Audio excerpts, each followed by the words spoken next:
Good afternoon. I'll make a brief statement, then take some questions. We had a very fulsome 2 days with the Chinese delegation led by Vice Premier Ho Feng. It was our third meeting. I'm happy to say that London built on Geneva, Stockholm built on London and Geneva. I think we had great momentum going into the meeting thanks to the president's trade deals. I think that the Chinese were surprised by the magnitude of the Japan deal, by the magnitude and the terms of the European deal. So I think that they're never compliant, but I believe that they were in more of a mood for a wide-ranging discussion. The discussion centered on the two economies. We had a very in-depth report on them on the Chinese economy. We gave a very detailed report on the U.S. economy. We talked about the trade deals that we were doing with other countries. We expressed our concern about Chinese overcapacity globally and what that might mean for this year, for the next few years. We expressed our concern for their purchases of sanctioned Iranian oil, of which they buy about 90%. We also expressed our regret that we believe that they had sold Russia about $15 billion of dual-use technologies. But the overall tone of the meetings was very constructive, and I will pass it over to Ambassador Greer. Thank you. We also reiterated the premise of the president's trade program and trade policy, which is to reduce U.S. deficits, increase manufacturing, and reshore our economy. We made sure that they understood that these are the goals of what the president's trying to do. And again, we expressed our satisfaction that many of our major trading partners have come along with this. President von der Leyen on Turnberry on Sunday, when I was there, she specifically mentioned that the U.S.-EU deal is about rebalancing and trying to rectify the giant EU surplus with us. And so we've been happy to be working so constructively with many of our partners. And we had that kind of a discussion with the Chinese as well. And of course, we were here in the first purpose to confirm the implementation of what was agreed in London in terms of accelerating the flow of rare earth magnets from China to U.S. companies. And then we were able to discuss further how to make sure that the entire U.S. supply chain, including those that go through third countries, could be accelerated. Thank you. Yeah, and I would say on a personal level, we've developed great respect. And Ambassador Greer knows several of their team from the first administration. And again, I think it was the level of momentum and the entire reordering that President Trump has done of the global trading system. So now here you have the two largest economies in negotiation. And as I've said before, and we reiterated to them, we don't want to decouple. We just need to de-risk with certain strategic industries, whether it's the rare earths, semiconductors, medicines, and we talked about what we could do together to get into balance within the relationships. Ambassador Greer has made the fantastic point that for decades, the U.S. trading system sacrificed manufacturing to be able to sell, whether it was ag or natural resources. And now under President Trump, as you've seen with the Japan deal, with the Europe deal, we are able to do both. We are able to reshore manufacturing and also do substantial purchase agreements of U.S. ag and energy. Let's turn to the room, please. Let's start up front.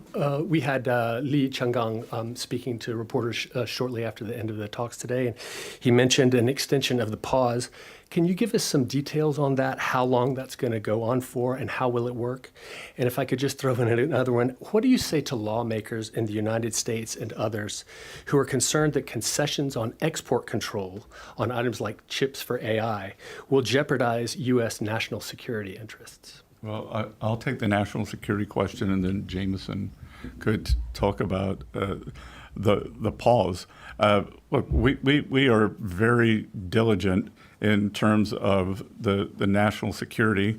Things go through the interagency at the White House, whether it's Treasury, it's NSC, it's Commerce, it's DOD. So that there's nothing that's being exchanged for anything. I think you might be referring to the NVIDIA H20s, which are well down their technology chip stack.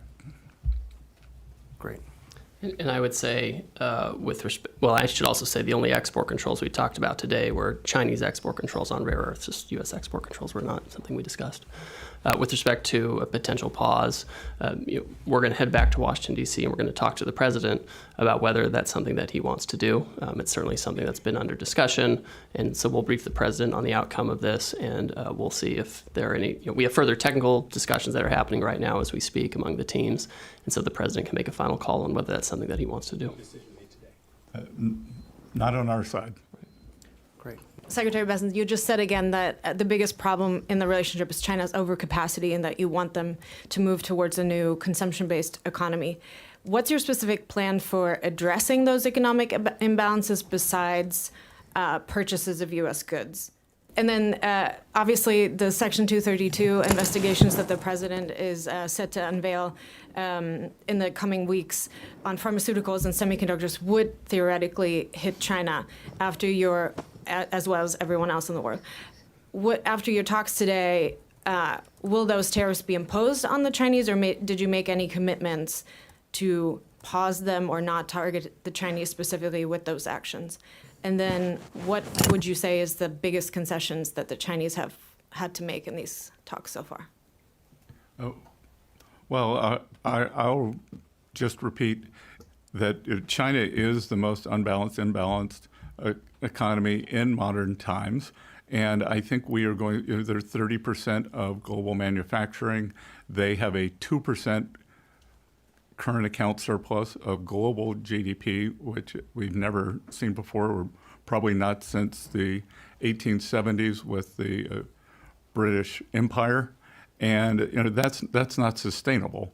So the tariff levels will have quite a bit to do with that. And I think the other thing that we're seeing is that President Trump was very early on talking about the China problem. The U.S. experienced the China shock when China came into the WTO in the early 2000s. But Europe, a lot of the European business model, it was quite a business model, was predicated on cheap Russian energy, a depressed exchange rate because of the Southern European countries dragging down the euro, and then selling goods into China.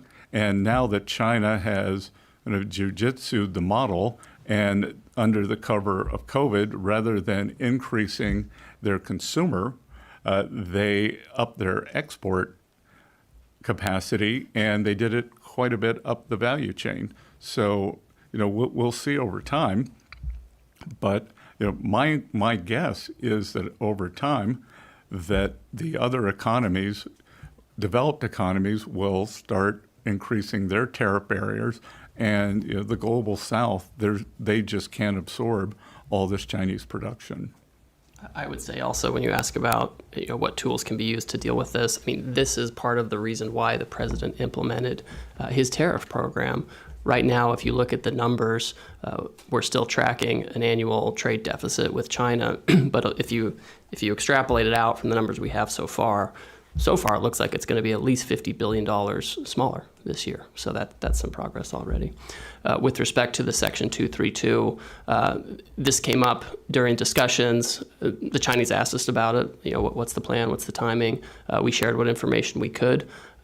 You've heard President Trump talk about this publicly, which includes discussion of having a situation where you start with a lower tariff, but then you go to a higher tariff at some point to try to bring back manufacturing of pharmaceuticals or semiconductors. These are global actions. They don't target the Chinese. They don't target any particular country. They'll be applied globally.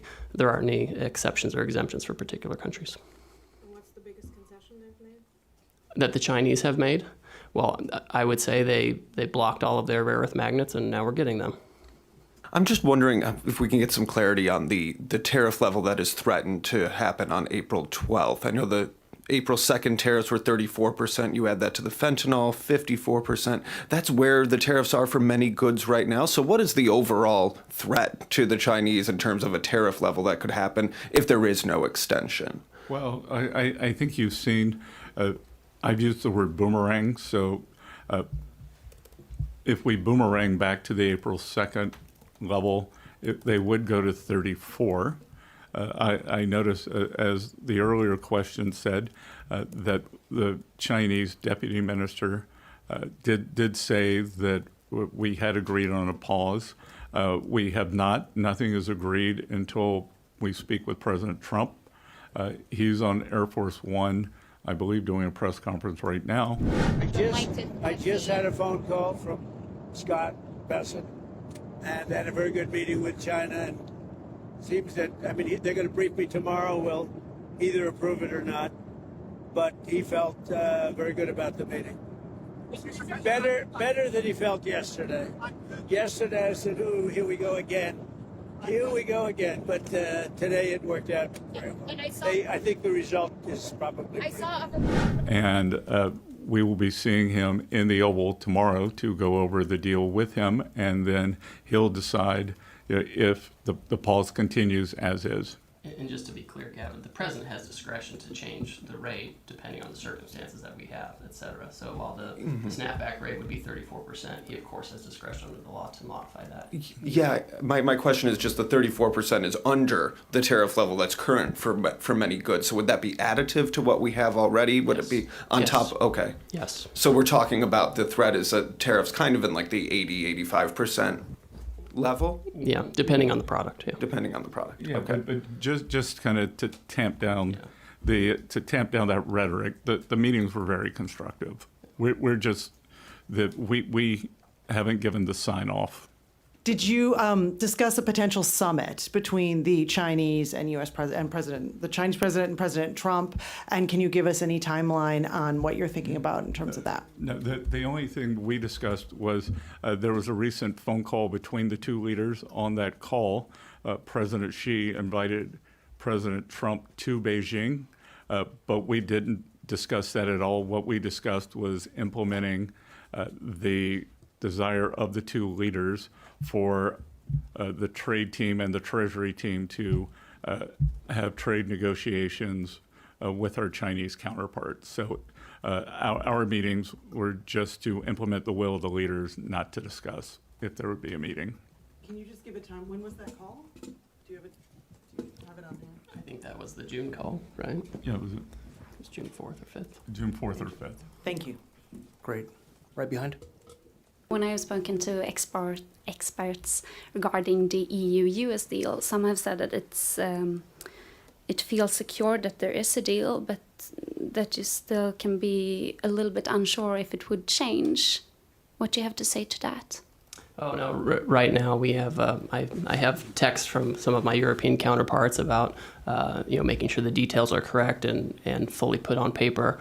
So we feel very confident about it, and it's truly a solid path forward for our two countries.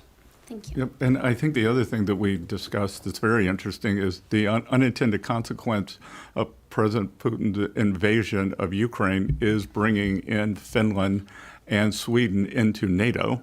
And we discussed the historic reputation of the Swedish military and how good it was to have them in NATO. Cao Jie from Phoenix TV, Hong Kong. I believe you discussed a range of topics with your China counterpart in these 2 days. But compared to Geneva and London, do you think is there any questions or issues are becoming tougher and toughest to negotiate? And as you mentioned that the U.S. is trying to convince China not to keep buying the oil, gas from Russia or Iran, will be the kind of new conditioner for the future round of the talk between U.S. and China. And also, I want to know, since U.S. government has pushed the tariff globally to say push the tariff to a very high peak since 1930, as some newspapers said. But so both of you, do you think it will be concerned by the U.S. people about the potential inflation pressure and also the local economy? Will it? Do you believe will it be more or less slow the economy for the U.S.? Well, there's a lot to unpack there.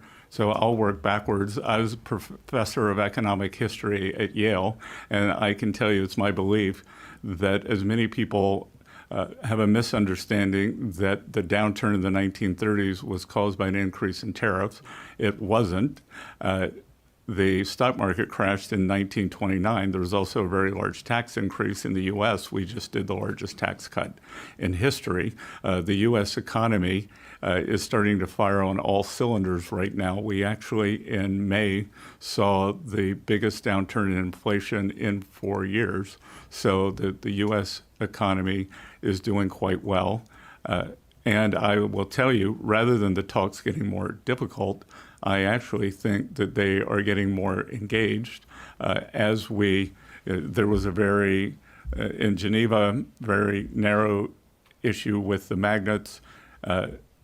In London, the talks went to a wider aperture, and here we're able to discuss more and more things. This report that we gave each other on the economies, on the outlook. So I would say it's just the opposite. The purpose of meeting frequently is to have personal relationships, have understandings, and show respect and mutual cooperation.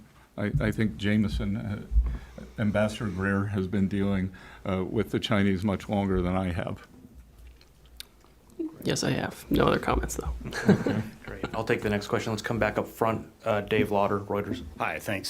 Secretary, question about Russian oil. As you know, the president has threatened possible tariffs on countries that continue to buy Russian oil 100%. China is the largest purchaser of that commodity.